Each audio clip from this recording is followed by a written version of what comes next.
आजाद कश्मीर में वजीर आजम का इंतखाब एक बार फिर खटाई में पड़ गया। असम्बली इजलास 10 घंटे ताखीर से शुरू होते ही मुलतवी कर दिया गया। कौन किसको वोट दे, मेंबरान की मंडी लग गई। हॉर्स ट्रेडिंग उरूज पर पीटीआई का फॉरवर्ड ब्लॉक अचानक सबकी तवज्जो का मरकज बन गया। पीटीआई और फॉरवर्ड ब्लॉक में मामला तय पा गए। इमरान खान ने सदर बैरिस्टर सुल्तान महमूद के उम्मीदवार चौधरी रशीद की हिमायत कर दी। नून लीग को खुड्डे लाइन कर लगा दिया गया। फैसले से नून लीग नाराज हो गई।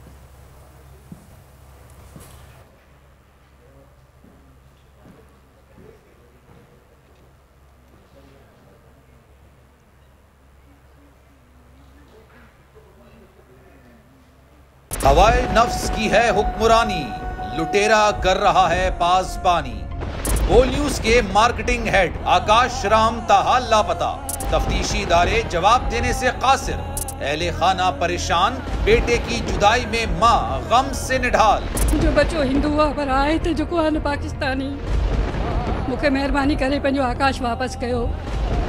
हुकूमत से बेकसूर और मुहिब्बे वतन बेटे की बाजियाबी के लिए फरियाद। आकाश राम के अगवा के खिलाफ अहले खाना की जानिब से सुप्रीम कोर्ट में दरख्वास्त दायर। सुप्रीम कोर्ट के चीफ जस्टिस उमर अता बंदियाल से आकाश राम के अहले खाना की जल्द समाअत की इस्तदा।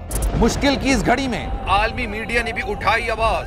CNN, आज तक, इंडिया टुडे, टाइम्स नाउ समेत आलमी मीडिया ने आकाश राम के अगवा के खिलाफ दिया बोल का साथ। उफ क्या जुल्म है, बोल इंसाफ का मुंतजिर। सब्सक्राइब करें और बेल दबाएं ताकि कोई खबर रह न जाए।